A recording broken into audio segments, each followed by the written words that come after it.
The Boba Fett window is closing fast, and the fate of a major expanded universe character will soon be revealed. It's Friday, April 29th, and you'll hear about those stories and more this week in Star Wars. This Week in Star Wars is your source for new and noteworthy developments from the galaxy far, far away. I'm your host, Matt Fox. And now this week's lead story. Lucasfilm seems to be embracing the unofficial May the 4th holiday this year. An email was circulated late on Friday, announcing that on that date, next Wednesday, at 9 a.m. Eastern Time, all will be revealed.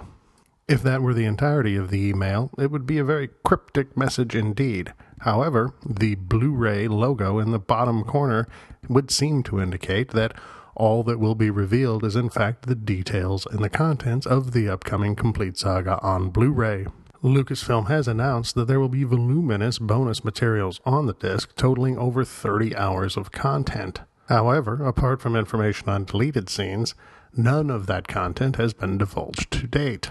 Lucasfilm has set up a special website for the event, maythe4th.starwars.com, which currently features a countdown clock counting down till next Wednesday. Although there has been no official announcement of a release date, and that will probably change next Wednesday, Amazon.com lists the complete saga on Blu-ray as being released on September 16th. And now this week's collecting news. While some collectors have waited over 32 years to get their rocket-firing vintage Boba Fett action figure, if they wait more than another day, they've missed out on the opportunity. The current Hasbro mail-away promotion for the reproduction of the not-quite mythical but not-quite real vintage Boba Fett rocket-firing action figure ends tomorrow, Saturday, April the 30th. While the promotion itself and the required form have not been included on the most recent waves of vintage collection action figures, where available, it is available as a link on the front page of This Week in Star Wars. Forms must be postmarked according to Hasbro's rules by tomorrow, and there is no word on how strict enforcement of this policy is.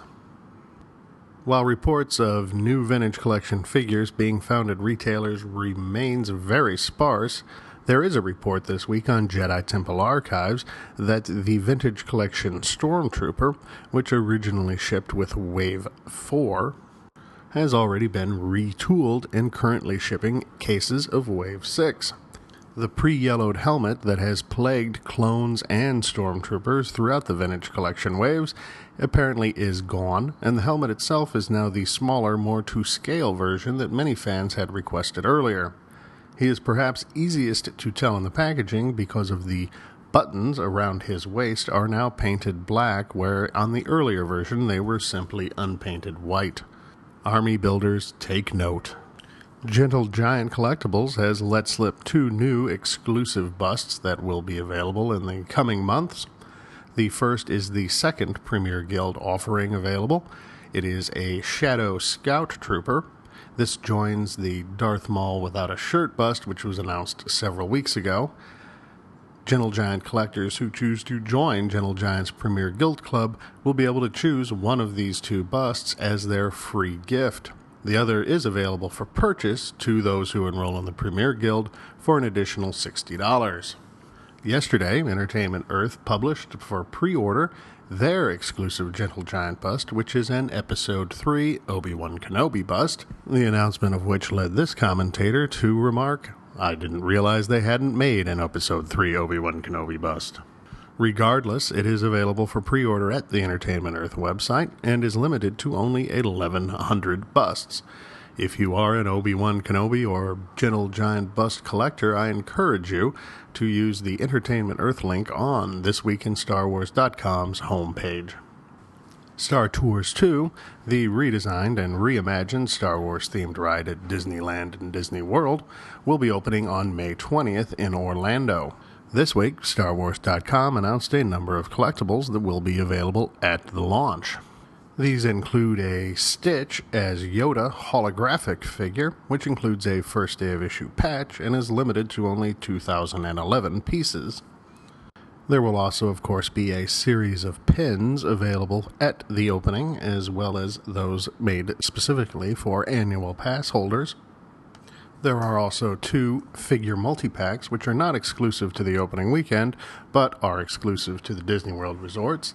These include the Ambush at Star Tours pack, which includes 2 Sky Troopers, a Boba Fett, and Darth Vader on hover platform, and tends to give away an important key plot point of the new ride, as well as a Star Tours travel agency pack, which includes several droids, including C-3PO, and a luggage attendant. You can expect to pay $40 for either of those packs. And there will also be a collection of 6 Hot Wheels style Star Speeders, which will retail for $23. As stated, Star Tours 2 will open at the Orlando Disney World theme park on May 20th, which coincides with the onslaught of this year's 4 consecutive Star Wars weekends at the park. It will then debut in California at the Disneyland Resort on June the 2nd. On the subject of those Star Wars weekends, which will be held beginning May the 20th in Orlando at the Disney World theme park, Disney Blogs this week announced the guest rundown for this year's shows. Ashley Eckstein and James Arnold Taylor, Ahsoka Tano and Obi-Wan Kenobi from the animated Clone Wars, will be the hosts of the Star Wars Weekends events this year. The first weekend's guests are Anthony Daniels, C-3PO himself, as well as Dave Filoni, Clone Wars director. Weekend 2 also features Anthony Daniels, as well as Bruce Spence, who played Tyon Medon from Episode 3, Revenge of the Sith, and D. Bradley Baker, the Captain Rex voice actor from the Clone Wars.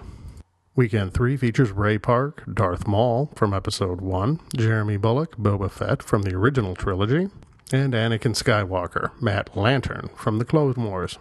Ray Park will return on the last weekend, June the 10th, as well as Peter Mayhew, Chewbacca from the original trilogy and Revenge of the Sith, and Tom Kane, the voice of Yoda, among others, from the Clone Wars. This week's publishing news includes good news for fans of the Knights of the Old Republic video game.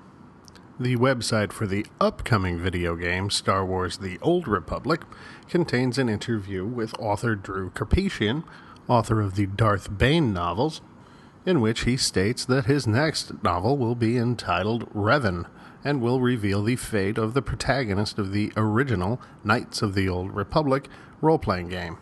While the original Knights of the Old Republic video games took place several hundred years before the time frame of the upcoming Old Republic video game, the events of this book, which fit into the Old Republic series of novels, will serve to help set the stage for the new upcoming game.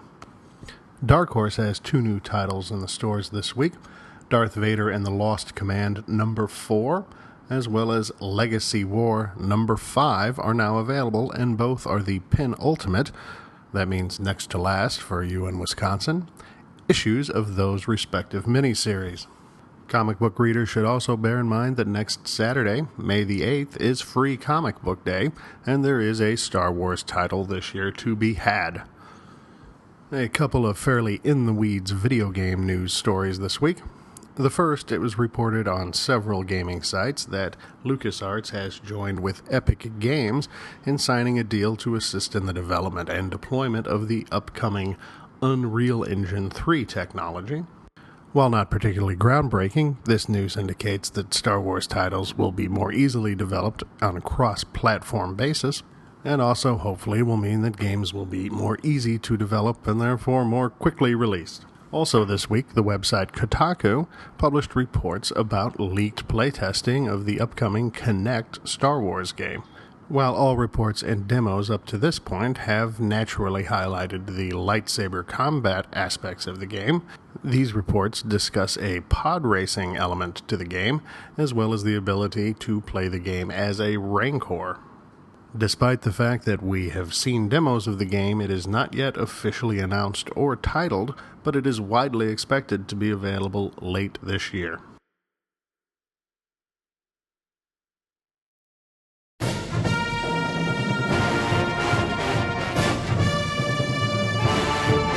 Although it has nothing to do with Star Wars, I'm sure a number of you have heard about the low-grade pseudo-scandal which has come to light in the past week regarding how our iPhones keep a log of everywhere we've been for the past year. When I took a look at the log on my phone, I was immediately struck by two very pleasant memories from 2010.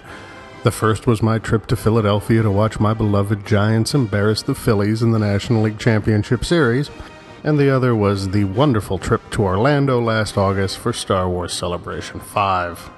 That reminded me that over a month ago we were teased with information about the impending Star Wars Celebration 6, and since then have had nothing but silence. Ominous silence. Now, of course, there's no way that Star Wars Celebration 6 could be held this year, and I haven't heard anyone even jokingly suggest that it would be.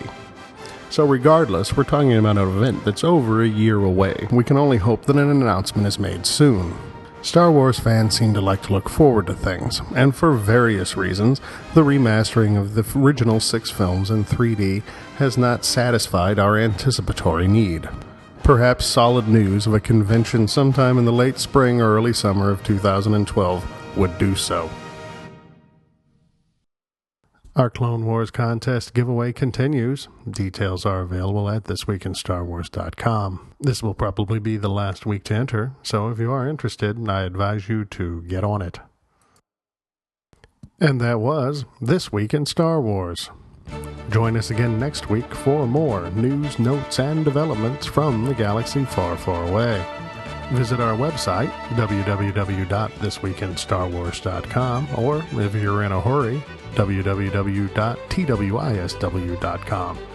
There you can find past episodes, links to some of the stories we discussed, as well as photo galleries and other interesting Star Wars-related tidbits. You can also find links to the other realms of the This Week in Star Wars media empire, including our breaking news Twitter feed, our Facebook page, as well as links to email addresses where you can contact the show.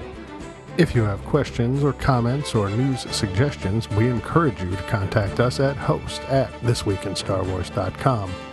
Help us grow the community. If you enjoyed this podcast, please leave a positive review at iTunes. You've been listening to This Week in Star Wars. We troll the web so you don't have to. Lucasfilm. All other trademarks are property of their respective trademark owners. This Week in Star Wars is intended for informational and entertainment purposes only. More information, links to stories presented, past episodes, and contact information are available at www.thisweekinstarwars.com.